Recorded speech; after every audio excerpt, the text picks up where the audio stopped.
मित्रांनो, लग्नानंतर होईलच प्रेम या मालिकेच्या आजच्या भागामध्ये आपल्याला असं पाहायला मिळणार आहे.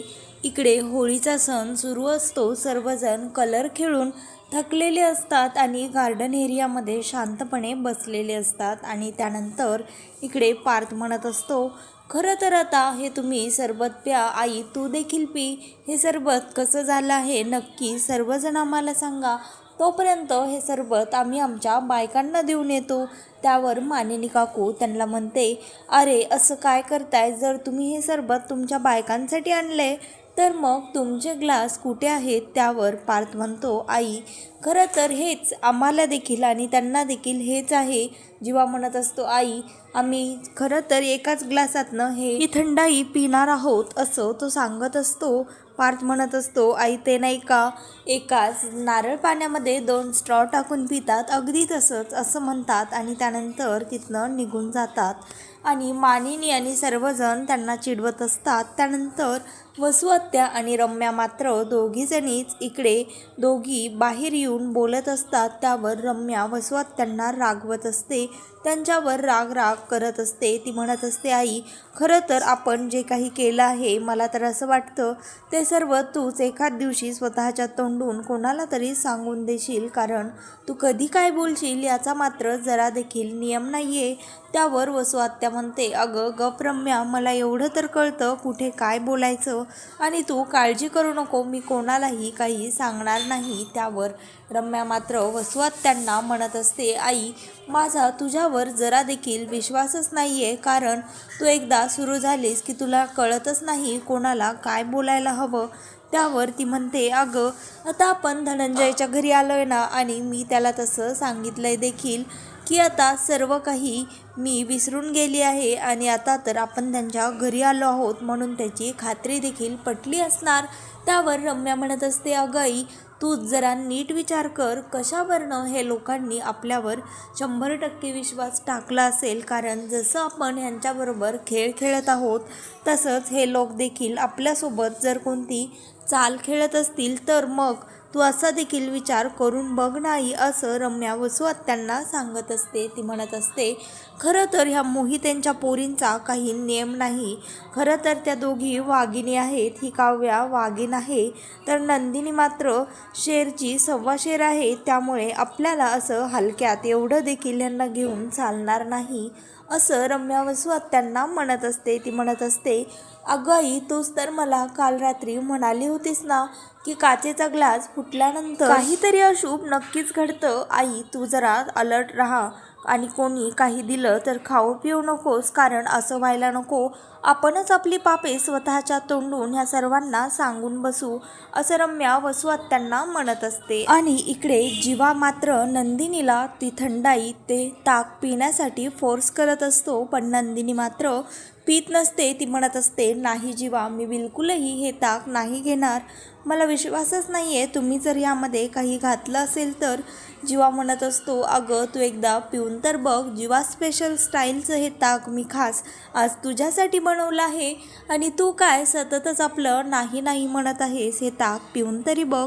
त्यावर नंदिनी म्हणते, जर ह्या ताकामध्ये काहीच नाही आहे तर तुम्ही प्या, असं नंदिनी जीवाला म्हणत असते. पण जीवा मात्र म्हणत असतो, मी तुझ्यासाठी केलं आहे तर मग मी कसं पिणार, तूच पिऊन बघ आणि कसं झालं आहे मला सांग. आणि इकडे काव्या मात्र तिच्या रूममध्ये बेड नीट करत असते. तेवढ्यातच तिथे तिच्या मागून पार्थ येतो आणि काव्या मॅडम डचकतात. त्यावर काव्या म्हणते, अहो मी तुम्हाला देशमुखांचा बोका म्हणत आहे तर मग काय आता तुम्ही सतत माझ्या मागे मागे असं दबक्या पावलांनी येणार आणि मला घाबरवणार की काय?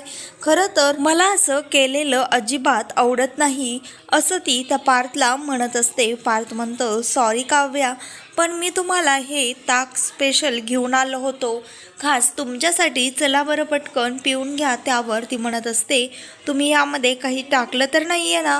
त्यावर पार्थ म्हणत असतो, अहो मी काय टाकणार यामध्ये, मी तर हे फक्त तुमच्यासाठी घेऊन आलो आहे, यात फक्त ताकच आहे, मी यामध्ये धनेपूड इलायची आणि बाकी कोथिंबीर वगैरे सर्व काही घातलं आहे. त्यावर ती म्हणते, नाही तरीही आपण दोघं मिळून हे ताक पिऊयात. त्यावर तो म्हणत असतो नको. आणि इकडे नंदिनीचा देखील ते ताक ती पीत नसते, कारण तिचा जीवावर विश्वास नसतो. तिला वाटत असतं जीवा आता बदला घेण्यासाठी नक्कीच काही ना काही करत असणार, मग मी हे ताक का पिऊ जर जीवाने यामध्ये भांग टाकली असेल तर, असं तिला वाटत असतं. त्यानंतर जीवा तिला ओढत गॅलरीमध्ये घेऊन येतो आणि म्हणतो हे बघ, हे सर्वजण दिसताय ना, ह्यांनी देखील हेच ताक पिलं आहे. तू बघतीयस ना ह्यांच्यातल्या कोणाला काही झालं आहे का? त्यानंतर तो मिथून काकांना म्हणतो काका, तुम्ही जे ताक पिलं आहे मी त्यामध्ये काही टाकलं आहे का? काका नंदिनीला सांगतात अगं नंदिनी, तू बिनधास्त त्यांनी दिलेलं ताक पिऊन टाक, कारण ते ताक खूप छान आहे आणि जीवाने त्यामध्ये काहीही घातलेलं देखील नाही आहे. त्यानंतर तो म्हणत असतो जीवा, पण मला आणखी ताक हवंय. त्यावर जीवा म्हणतो अरे काका, तुला आणखी 4 ग्लास ताक पितो, पहिले माझ्या बायकोला तर पिऊ देत, असं जीवा त्या काकांना म्हणत असतो. आणि त्यानंतर इकडे पार्थ तो ग्लास काव्याला देतो. काव्या म्हणत असते खरं तर मला तुमच्यासोबतच ताक प्यायचं आहे. त्यावर तो म्हणतो अहो काव्या, असं काय करताय, मी तर ताक आधीच बाहेर पिऊन आलो आहे. त्यावर काव्या म्हणते आता तर मी हे ताक पिणारच नाही, कारण तुम्हाला माझ्यासोबत ताक प्यावं असं देखील वाटलं नाही. तुम्ही मला सोडून ताक कसं काय पिलात?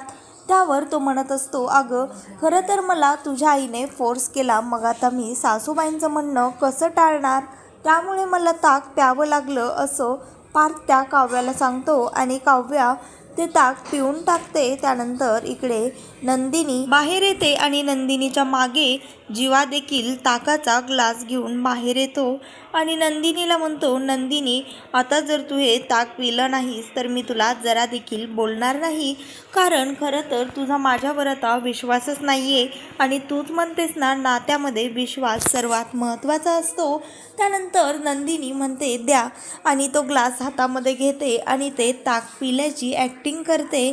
आणि त्यानंतर इकडे जीवाला मात्र वाटत असतं तिने खरंच ते ताक पिलं आहे की काय. त्यानंतर इकडे वसुआत्या आणि रम्या देखील तिथे पोहोचलेले असतात आणि वसुआत्या म्हणत असते बघ रम्या, हे सगळेजण गच्चीवर गेले देखील ह्यांना मला आवाज द्यावा असं देखील वाटलं नाही. रम्या म्हणत असते अगाई जाऊ देत ना, एवढं काय, आपण देखील जाऊयात वरती. त्यावर वसुताई म्हणते नाही, मला इकडेच मोकळ्या हवेमध्ये छान वाटत आहे, शिवाय माझ्या घशाला देखील कोरड पडली आहे, त्यामुळे मला नको वरती यायला, तूच जा. आणि वसुताईला रम्यावरती जाते आणि त्यांना समोरच तो थंडाईचा म्हणजेच भांग असलेला ताकाचा ग्लास दिसतो आणि वसुताई ते ताक गटागटा पिऊन टाकतात. आणि इकडे नंदिनी मात्र ताक ते भांग पिली आहे अशी ॲक्टिंग करत असते, जेणेकरून जीवाच तिच्या प्लॅनमध्ये फसावा. आणि जीवा तिला म्हणत असतो आता आपण प्लेनमध्ये बसलो आहोत आणि आता मी देखील तुला पकडून बसलोय, आपलं प्लेन खूप दूर उडत आहे. नंदिनी देखील तशीच ॲक्टिंग करत असते, हुबेहूब जणू काही तिने खरंच ती भांग पिली आहे की काय. तो म्हणत असतो अगं नंदिनी, आता तू विमानामध्ये बसली आहेस, खिडकीतनं हात बाहेर काढू नकोस आणि तुला जर काही खायलाचं असेल तर मला सांग, कोणी दिलेलं जरा देखील तू घेऊ नकोस. त्यावर नंदिनी म्हणते हो, मी अगदी तसंच करणार आहे. त्यानंतर तो म्हणतो आता विमान उडलं आहे. ती म्हणत असते आता नाही उडलं, आता खरं विमान उडणार आहे. त्यानंतर जीवा तिची अशी मजा घेत असतो आणि नंदिनी खाडकन त्याच्या कानाखाली मारते आणि जीवा मात्र बिचारा शॉक होतो, त्याला कळतच नसतं नंदिनीने त्याला का मारलं आहे. त्याला वाटत असतं तिने भांग पिली आहे म्हणूनच तर तिने हे केलं आहे की काय. त्यानंतर नंदिनी त्याला म्हणते जीवा काय, मला माहीतच होतं तुम्ही मला फसवत आहात, पण खरं तर तुम्ही मला नाही तर मीच तुम्हाला फसवलं आहे, कारण तुम्हाला वाटत होतं ते भांग असलेलं ग्लासातलं ताक मी पिलं आहे, पण खरं तर मी ते ताक पिलंच नाही, जाऊन बघा तो ग्लास जशाच तसा आहे. त्यानंतर असं म्हणून ती हसत असते आणि जीवाला मात्र आणखीनच स्वतःवर राग येतो.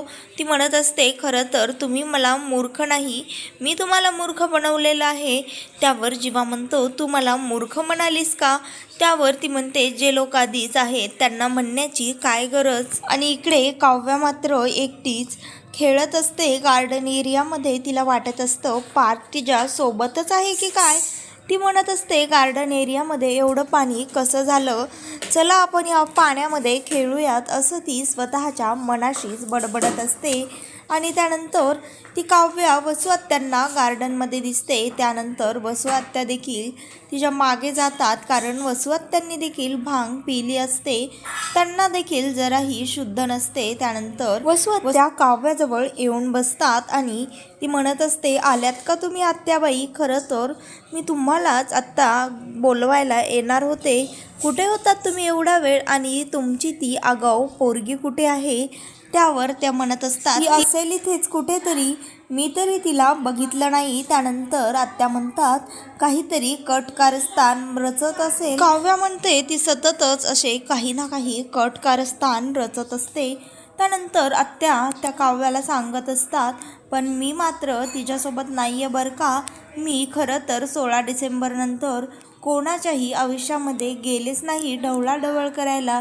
ही रम्याचा प्लस सतत तुमच्या मागे लागलेली आहे आणि आत्ता देखील ती बदललेली नाही आहे. तिच्या मनामध्ये काही ना काही सुरूच आहे असं ती सांगत असते. तर आत्या भांगाच्या नशेमध्ये काव्याला 16 डिसेंबरला त्यांनीच ते मीडियावाले बोलवले होते आणि त्याआधी देखील फार्म हाऊसवरतून ती बॅग, ते फोटोज आणि व्हिडिओज त्यांनीच त्या लॅपटॉपमध्ये टाकले होते. हे सर्व काही काव्याला त्या सांगून देतात. तर आता उद्याच्या भागामध्ये काय होणार आहे हे पाहण्यासाठी, लग्नानंतर होईलच प्रेम या मालिकेचे नवनवीन लेटेस्ट एपिसोड पाहण्यासाठी आत्ता चॅनलला लाईक, शेअर आणि सबस्क्राईब मात्र नक्की करा. व्हिडिओ आवडलेला असल्यास व्हिडिओला कमेंट देखील करा.